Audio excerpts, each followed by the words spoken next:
Assalamualaikum warahmatullahi ta'ala wabarakatuh. Bertemu dengan saya dalam pelajaran PPKN kali ini. Sebelumnya saya ucapkan selamat bagi kalian yang sudah naik ke kelas 8. Semoga kalian lebih rajin lagi, lebih semangat lagi di dalam belajar. Hal ini merupakan bentuk syukur kalian atas kenaikan kelas ini kepada Allah Subhanahu wa Ta'ala. Oke. Pada kesempatan kali ini, sebelum kita masuk kepada materi, marilah kita berdoa terlebih dahulu. Supaya pertemuan kita ini walaupun dalam jaringan tidak mengurangi keberkahannya sebagaimana pertemuan tatap muka. Berdoa mulai. Selesai. Oke anak-anakku sekalian, pada pelajaran kali ini kita akan membahas tentang hakikat dari Pancasila. Hal ini didasarkan kepada kompetensi dasar yang harus kita pelajari di bab ini, di mana bab ini nanti akan kita pelajari dalam beberapa pertemuan. Yaitu kita akan menelaah Pancasila sebagai dasar negara dan pandangan hidup bangsa. Nah, dari kompetensi dasar inilah kemudian pada pertemuan pertama kali ini yang harus kita pahami lebih dulu atau tujuan pembelajaran kita pada kesempatan pertama ini adalah kalian nanti bisa menjelaskan pengertian Pancasila. Apa itu Pancasila? Fungsi Pancasila? Ya, itu yang akan kita pelajari. Oke. Kita langsung masuk kepada materi, yaitu hakikat Pancasila. Kalian tentu tidak asing apa itu Pancasila. Kalian akan terbayang adalah lambang Garuda Pancasila, sila pertama sampai sila kelima. Apa itu Pancasila? Istilah Pancasila itu sebenarnya sudah ada sejak zaman Majapahit, yaitu sekitar abad ke-14. Hal ini diungkap oleh Bapak Darji Darmodihardjo. Mengatakan bahwa Pancasila ini sudah dikenal sejak zaman Majapahit. Terdapat dalam buku Negara Kertagama karangan Empu Prapanca dan kitab Sutasoma karangan Empu Tantular. Istilah ini sudah ada yang dalam bahasa Sanskerta itu berasal dari kata panca yang berarti 5 dan sila yang berarti sendi. Ini berarti batu sendi yang 5. Juga dapat diartikan sebagai pelaksanaan kesusilaan yang 5. Lalu dalam kitab tersebut apa 5 kesusilaan tersebut? Yang pertama, dilarang melakukan kekerasan. Yang kedua, dilarang mencuri. Yang ketiga, dilarang berjiwa dengki. Yang keempat, dilarang berbohong. Yang kelima, dilarang mabuk-mabukan atau minum minuman keras. Dalam sejarah pembentukan atau kelahiran Pancasila ini, kita tahu bahwa kelahiran Pancasila ini yaitu pada 1 Juni, berpatokan kepada Presiden Soekarno yang diminta oleh panitia BPUBKI untuk mengusulkan dasar negara apa yang akan kita jadikan dasar dalam mendirikan suatu negara. Dalam cuplikannya Pak Karno mengatakan demikian. Namanya Pancasila. Sila artinya asas dan atau dasar.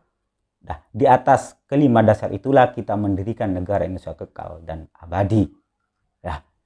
Bertolak dari pidato Pak Karno inilah kemudian dibahas lagi di dalam beberapa rapat. Kemudian pada tanggal 18 Agustus rumusan final dari Pancasila itu sendiri sudah ditetapkan oleh PPKI. Mana Pancasila itu sendiri terdapat di dalam pembukaan Undang-Undang Dasar 1945 alinea keempat. Oke. Pak Yamin sendiri mengatakan Pancasila itu berasal dari kata panca yang berarti 5 dan sila yang berarti sendi. Dengan demikian Muhammad Yamin mengatakan Pancasila merupakan 5 dasar yang berisi pedoman atau aturan tentang tingkah laku yang penting dan baik. Oke. Nah, Pancasila itu sendiri kita ketahui bahwa terdapat 5 sila dalam Pancasila. Yang pertama adalah ketuhanan yang Maha Esa. 2. Kemanusiaan yang adil dan beradab. 3. Persatuan Indonesia. 4. Kerakyatan yang dipimpin oleh hikmat kebijaksanaan dalam permusyawaratan perwakilan. Dan 5. Keadilan sosial bagi seluruh rakyat Indonesia. Lah, itulah Pancasila. Kemudian Pancasila sebagai dasar negara, sebagaimana telah dijelaskan di awal tadi, ini memiliki fungsi-fungsi sebagaimana terdapat dalam TAP MPR nomor 3/MPR tahun 2000 tentang sumber hukum nasional dan tata urutan perundang-undangan. Dinyatakan Pancasila berfungsi sebagai dasar negara. Sebagai dasar negara, Pancasila ini digunakan sebagai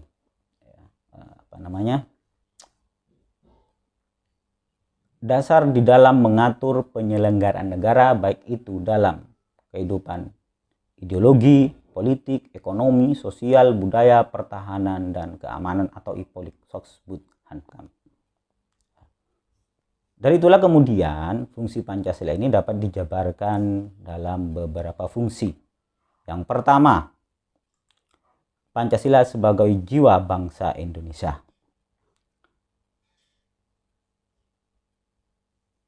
Setiap bangsa tentu memiliki jiwa. Dalam hal ini Pancasila, sila-silanya, nilai-nilai dasar Pancasila yang 5 itu tadi, menjadi jiwa bangsa Indonesia. Yang kedua, fungsi dari Pancasila adalah sebagai kepribadian bangsa. Pancasila, nilai-nilai Pancasila ini memberikan corak yang khas bagi bangsa Indonesia, ya, dengan bangsa-bangsa lainnya.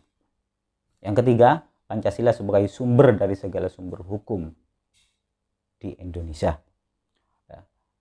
Pancasila, nilai-nilai Pancasila di sini harus dijadikan rujukan atau sumber di dalam membuat segala peraturan perundang-undangan yang ada. Artinya, semua peraturan perundang-undangan yang ada di negara kita ini tidak boleh bertentangan dengan nilai-nilai Pancasila. Yang selanjutnya, fungsi Pancasila itu sebagai perjanjian luhur. Walaupun Pancasila itu dirumuskan oleh suatu kepanitiaan, BPUPKI, PPKI, namun hakikatnya Pancasila ini merupakan kesepakatan luhur bangsa Indonesia. Ya. Karena panitia tersebut merupakan atau perwujudan suara rakyat Indonesia secara keseluruhan. Selanjutnya, Pancasila sebagai cita-cita dan tujuan bangsa Indonesia. Pancasila sebagai cita-cita bangsa Indonesia memiliki fungsi yaitu untuk menciptakan masyarakat yang adil dan makmur. Selanjutnya, Pancasila sebagai satu-satunya asas di dalam kehidupan berbangsa dan bernegara. Hal ini sebagai dasar negara, sebagaimana dijelaskan tadi, merupakan dasar dalam penyelenggaraan negara, maka Pancasila nilai-nilainya itu harus bisa terwujud di dalam kehidupan berbangsa dan bernegara. Dan itu tidak bisa kecuali nilai-nilai Pancasila itu sendiri dijadikan asas di dalam kehidupan berbangsa dan bernegara. Kemudian yang terakhir, Pancasila sebagai moral pembangunan. Bangsa Indonesia dalam melakukan pembangunan di segala bidang, baik pembangunan fisik maupun mental. Maka yang menjadi acuan, tolak ukur, parameter, arah dan tujuan di sini apa? Tidak lain adalah bertolak ukur, mengacu terhadap nilai-nilai Pancasila. Oke, dari sini dapat dipahami terkait dengan peranan dan fungsi Pancasila. Yang terakhir, ini yang akan kita bahas lebih lanjut, yaitu kedudukan Pancasila. Di awal tadi sudah dikatakan bahwa Pancasila ini berkedudukan sebagai dasar negara, dasar di dalam penyelenggaraan negara. Kita kenal lagi kedudukan Pancasila, yaitu sebagai pandangan hidup bangsa, yaitu acuan, arah, tujuan kita untuk mencapai kehidupan yang lebih baik. Oke, dapat dipahami.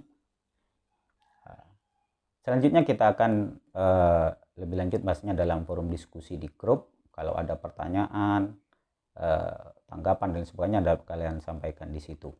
Nah, tentu dalam hal ini saya juga akan melakukan penilaian, terutama dalam diskusi di grup WA, dari etika di dalam berdiskusi, baik itu menjawab pertanyaan, bertanya, kemudian bobot dari pertanyaan, yaitu keaktifan kalian dalam menjawab, dan yang terakhir tentu ada lembar kerja ya yang akan kalian kerjakan setelah acara diskusi.